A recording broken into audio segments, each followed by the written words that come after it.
സന്ദർശകർ കാണാൻ ആഗ്രഹിക്കുന്ന അതിഗംഭീരമായ വന്യമായ പ്രകൃതി സൗന്ദര്യം ഒളിപ്പിച്ചു വെച്ചിരിക്കുന്ന ഒരു പ്രദേശമാണ് ഈ പതങ്കയം വെള്ളച്ചാട്ടം എന്നുള്ളത്.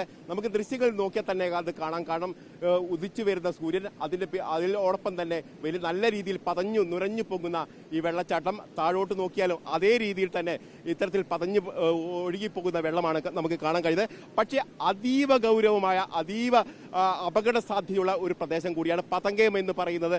മരണക്കയമായി മാറുന്നു മഴക്കാലത്ത് എന്നുള്ളതാണ് ഏറ്റവും പ്രധാനപ്പെട്ട പ്രശ്നം. ഇവിടെയുള്ള പാറകളിൽ ഉണ്ടാവുന്ന വഴുക്കലാണ് ഈ അപകടത്തിന് പ്രധാനപ്പെട്ട കാരണമായി കണക്കാക്കപ്പെടുന്നത്.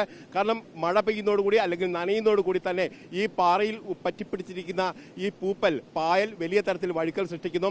മറ്റിടങ്ങളൊന്നും കാണാത്ത രീതിയിലുള്ള ഒരു വഴുക്കലാണ് ഇവിടെ കാണുകയും ചെയ്തത്. ഇതിന് എന്ത് പരിഹാരം എന്നുള്ളതാണ് പ്രധാനപ്പെട്ട കാര്യം. ഇപ്പോൾ അപകടത്തിൽപ്പെടുന്ന ആളുകൾ വരുമ്പോൾ അവർക്ക് മുന്നറിയിപ്പ് നൽകുന്നതിനായുള്ള ബോർഡുകൾ സ്ഥാപിച്ചിട്ടുണ്ട്, ചില ഗാർഡുകളെ അവിടെയൊക്കെ നിയമിച്ചിട്ടുണ്ട്. പക്ഷേ ഈ സ്ഥലത്തേക്ക് എത്തുന്നതിന് നിരവധിയായ ഊടുവഴികളുണ്ട്.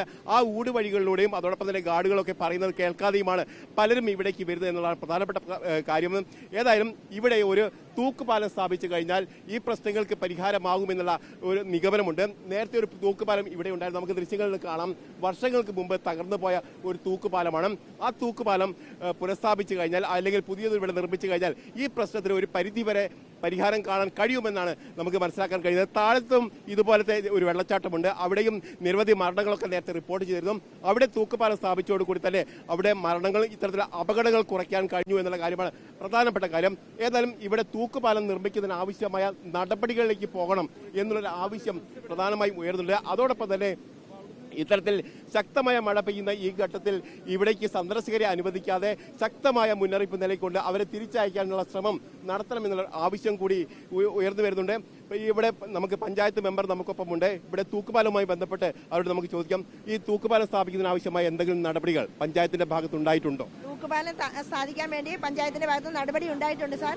അത് തന്നെയല്ല, ഇതിന് എസ്റ്റിമേറ്റ് പോയിട്ടുണ്ട്. അടുത്ത വേനലോട് കൂടിയിട്ട് തൂക്കുപാലം പണി ആരംഭിക്കുകയാണ്. ഇവിടെ ഒരു ജോൺസൺ മനയിൽ എന്ന് പറഞ്ഞ ഒരാള് 6 സെന്റ് സ്ഥലം തന്ന ഒരു ടേക്ക് എ ബ്രേക്കും നമ്മൾക്ക് അവിടെ സ്ഥാപിക്കാൻ വേണ്ടിയുള്ള എല്ലാ സംവിധാനങ്ങളും ഒരുക്കാൻ, അതുപോലെ ഗാർഡുകളെ നിയമിച്ചിട്ടുണ്ട്. അവർ ഈ വേനൽ അവധി ഇതോട് കൂടിയിട്ടല്ല, ഇനി ഇതേപോലെ ഒരിക്കലും ഒരു മരണം ഉണ്ടാകാതിരിക്കാൻ വേണ്ടിയുള്ള സജ്ജീകരണങ്ങൾ പഞ്ചായത്ത് എടുത്തിട്ടുണ്ട്. അരിപ്പാറയിൽ തൂക്കുപാലം സ്ഥാപിച്ചതോടുകൂടി തന്നെ അവിടെ വലിയ തരത്തിൽ അപകടം കുറയ്ക്കാൻ കഴിഞ്ഞിട്ടുണ്ട്. അതുപോലെ തന്നെ ഈ പതങ്കയത്തും തൂക്കുപാലം നിർമ്മിക്കാൻ വേണ്ട എല്ലാ സംഗതികളും ഒരുക്കി വെച്ചിട്ടുണ്ട്. നമുക്ക് ഫയർ ഓഫീസർ കൂടി ഉണ്ട്.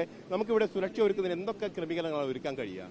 നിലവിൽ നേരത്തെ സൂചിപ്പിച്ചതുപോലെ ആളുകൾ കൃത്യമായി വരുന്ന വഴികൾ കൃത്യമായി നിർണ്ണയിക്കുക എന്നുള്ളതാണ്. അതിൽ കൃത്യമായ നിർദ്ദേശങ്ങൾ കൊടുത്തും ലൈഫ് ഗാർഡ് ലൈഫ് സേഫ്റ്റി ഉപകരണങ്ങൾ ഉറപ്പുവരുത്തിക്കൊണ്ട് ലൈഫ് ഗാർഡിനെ നിയോഗിക്കുക എന്നുള്ളത്. നേരത്തെ സൂചിപ്പിച്ച പോലെ തൊട്ടടുത്തുള്ള അരിപ്പാറ വെള്ളച്ചാട്ടം പോലെ നിശ്ചിത സ്ഥലങ്ങളിൽ ഇറങ്ങാനും കാണാനും സൗകര്യം ഒരുക്കുന്ന രീതിയിൽ ഇത്തരം കുത്തൊഴുക്കുള്ള സമയത്ത് പുഴയിലേക്ക് ഇറങ്ങുന്ന സാഹചര്യം ഒഴിവാക്കുക എന്നുള്ളതാണ്. അവർക്ക് ഈ പ്രകൃതി സൗന്ദര്യം ആസ്വദിക്കുന്നതിന് കൃത്യമായ പ്രത്യേക സ്പോട്ടുകൾ സേഫ്റ്റിയോടുകൂടി നിർമ്മിക്കുക എന്നുള്ളതാണ് ഫലപ്രദമായ മാർഗം. തൂക്കുപാലം നിർമ്മിക്കണം. തൂക്കുപാലം പോലെ അതേപോലെ അവർക്ക് പ്രത്യേകമായ സ്പോട്ടുകൾ ബാരിക്കേഡ് നിർമ്മിച്ചിട്ടുണ്ട്. ആ സ്പോട്ടിൽ നിന്നുകൊണ്ട് കാഴ്ച കാണുന്ന രീതിയിൽ, എന്നാൽ അപകടം താരതമ്യേന കുറഞ്ഞ ഇരുവഞ്ഞിപ്പുഴയുടെ താഴ്ഭാഗങ്ങളിലേക്ക് അവർക്ക് കുളിക്കുന്നതിന് വേണ്ടി ഉപയോഗിക്കുന്നതാണ് ഏറ്റവും ഫലപ്രദമായ മാർഗം. മറ്റൊന്ന്, ഇവിടുത്തെ മലവെള്ളപ്പാച്ചിൽ. ഇപ്പോൾ ഈ സമയത്ത് ഇവിടെ നല്ല വെയിലാണെങ്കിൽ പോലും തൊട്ട് മലമ്പ്രദേശങ്ങളിലും കാടുകളിലൊക്കെ മഴ പെയ്യുന്ന സാഹചര്യം ഉണ്ടാവും.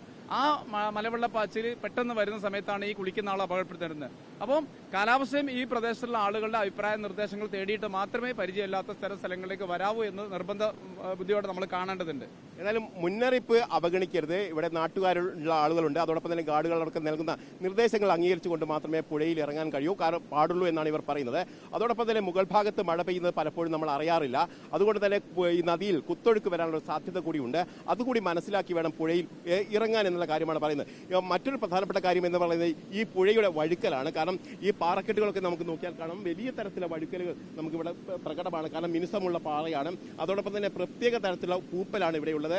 ഈ പൂപ്പലിൽ വെള്ളം തട്ടുന്നതോട് കൂടി തന്നെ വലിയ തരത്തിൽ അപകട സാധ്യത ഉണ്ടാകുന്നു എന്നതാണ് മറ്റൊരു പ്രധാനപ്പെട്ട കാര്യം എന്ന് പറയുന്നത്. ഇവിടെ അപകടത്തിൽപ്പെട്ടിരിക്കുന്ന 27 പേരിൽ ചെറിയ കുട്ടികളാണ് എന്നുള്ളതാണ്. കാരണം യൗവനത്തിലേക്ക് എത്തിയിരിക്കുന്ന അല്ലെങ്കിൽ +2 +1 പഠിക്കുന്ന വിദ്യാർത്ഥികളാണ് ഇപ്പോൾ പലരും ഇവിടെ അപകടത്തിൽപ്പെട്ടിരിക്കുന്നതാണ്. 27 പേർ ഇതിനകം തന്നെ ഇവിടെ ഈ പതങ്കയത്ത് മാത്രം അപകടത്തിൽപ്പെട്ടു എന്ന് പറയുമ്പോൾ അതിന്റെ ഗൗരവം എത്രത്തോളം ഉണ്ട് എന്ന് നമുക്ക് മനസ്സിലാക്കാൻ കഴിയും. അതുകൊണ്ട് തന്നെയാണ് സുരക്ഷാ ക്രമീകരണങ്ങൾ ഒരുക്കണം. അതോടൊപ്പം തന്നെ എവിടെ വെള്ളത്തിൽ ഇറങ്ങാൻ കഴിയും അവിടെ അതിന് ആവശ്യമായ നടപടികൾ ഉണ്ടാവണം. കാരണം വേലിക്കെട്ടുകളൊക്കെ നിർമ്മിച്ചുകൊണ്ട് സഞ്ചാരികൾക്ക് വരാനും അതോടൊപ്പം തന്നെ ഈ ദൃശ്യങ്ങളൊക്കെ കാണാനുള്ള സൗകര്യം ഒരുക്കണം. പ്രധാനപ്പെട്ട കാര്യം എന്ന് പറയുന്നത് ഇവിടെ തൂക്കുപാലം സ്ഥാപിക്കുക എന്നുള്ളതാണ്.